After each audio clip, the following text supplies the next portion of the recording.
Si Shining de Stephen King t'a fait frissonner, alors prépare-toi, parce que le Stanley Hotel, qui a inspiré ce chef-d'œuvre de l'horreur, est encore plus effrayant dans la vraie vie. Certains visiteurs en ressortent traumatisés et d'autres affirment ne jamais s'en être remis. Un hôtel magnifique, mais terrifiant. Construit en 1909 au cœur du Colorado, le Stanley Hotel a d'abord été conçu comme un palace de luxe. Avec son architecture élégante et son panorama à couper le souffle, il semblait être un lieu idyllique, jusqu'à ce que les phénomènes étranges commencent. Des bruits de pas dans les couloirs alors qu'il n'y a personne, des chuchotements inexplicables venant des murs, des ombres mouvantes capturées sur des caméras de surveillance. Mais le pire, c'est la chambre 217. Le cœur du mystère. En 1911, une femme de ménage nommée Elizabeth Wilson a été grièvement blessée lorsqu'une explosion de gaz a secoué la chambre 217. Elle a survécu, mais son esprit ne semble jamais avoir quitté les lieux. Ce qui s'y passe aujourd'hui, les clients qui y dorment racontent qu'ils sentent une présence invisible près du lit. Certains affirment que leurs affaires disparaissent mystérieusement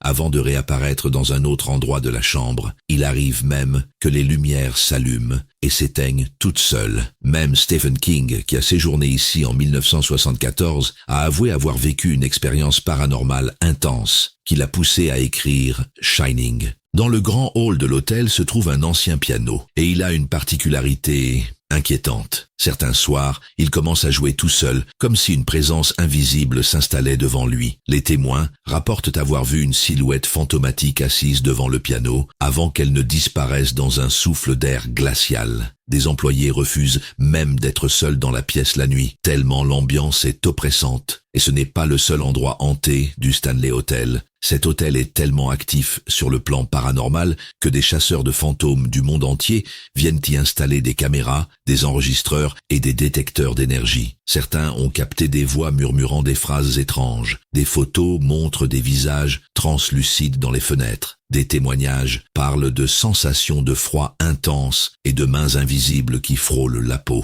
Et pourtant, l'hôtel continue d'accueillir des visiteurs qui viennent tester leur courage en y passant une nuit. Alors, oserais-tu dormir au Stanley Hotel? Que ferais-tu? Tu crois aux fantômes? Tu serais capable de passer une nuit dans cet hôtel hanté? Dis-moi en commentaire et abonne-toi pour encore plus d'histoires incroyables.